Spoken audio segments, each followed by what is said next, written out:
ప్రభుత్వ తీరు చూస్తూ ఉంటే రాష్ట్ర అభివృద్ధి పట్ల గాని ప్రజల పట్ల గాని రైతుల పట్ల వీళ్ళకు బాధ్యత లేదు.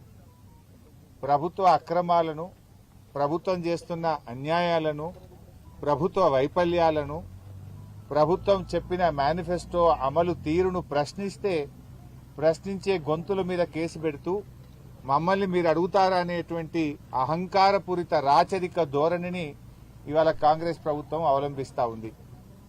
ఆనాడేమో 6 గ్యారంటీలతో పాటు 7వ గ్యారంటీ ప్రశ్నించే హక్కును కల్పిస్తాము అన్నారు.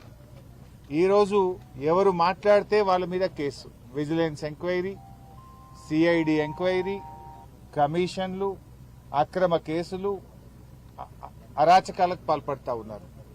ఇవాళ క్రిషాంక్ గారి మీద పెట్టిన కేసు, క్రిషాంక్ గారు పోలీస్ స్టేషన్లో కంప్లైంట్ ఇచ్చినాడు. ఆయన మా నాయకులు కేసీఆర్ గారి మీద, మా పార్టీ నాయకులు కేటీఆర్ గారి మీద, మా పార్టీ నాయకుల మీద ఫేక్ పోస్టులు పెడతా ఉన్నారు, తప్పుడు వార్తల్ని ప్రచారం చేస్తా ఉన్నారు అని ఎవరైతే ఆ వార్తలు ప్రచారం చేశారో, ఎవరైతే తన మొబైల్ నుంచి ఈ పోస్టులు చేశాడో ఆ మొబైల్ ఫోన్ తీసుకెళ్లి పోలీస్ స్టేషన్లో ఇచ్చాడు.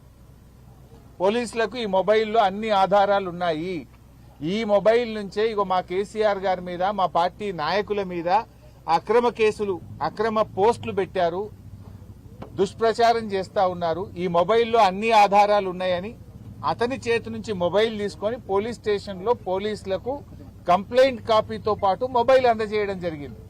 ఇప్పుడు ఎవరి మీద కేసు బుక్ చేయాలి? ఎవరైతే బీఆర్ఎస్ నాయకుల మీద ఫేక్ పోస్టులు పెట్టినారో, తప్పుడు పోస్టింగ్లు పెట్టి తప్పుడు వార్తలు రాసినారో వాళ్ళ మీద కేసు పెట్టలే. కంప్లైంట్ ఇచ్చిన క్రిషాంక్ మీద, క్రిషాంక్ తో ఉండే కార్యకర్తల మీద కేసులు పెట్టి వాళ్ళని ఎలా జైల్లో నిర్బంధించింది. ఇది ఎట్లుందంటే, దొంగతనం చేసిన వాడిని విడిచిపెట్టి అరే తప్పు చేసిండు అని పోలీసుల దగ్గరికి వెళ్తే నిన్నే లోపల పెట్టినట్టున్నది. అంటే పోలీస్ స్టేషన్ లో కంప్లైంట్ ఫిర్యాదు చేయడానికి వెళ్లిన వాళ్ళ మీదనే కేసు పెట్టి జైల్లో పెడుతుంది ఈ కాంగ్రెస్ ప్రభుత్వం. వాళ్ళకేం చేసిండ్రు? నోటీస్ ఇచ్చి ఇంటికి పంపించారు.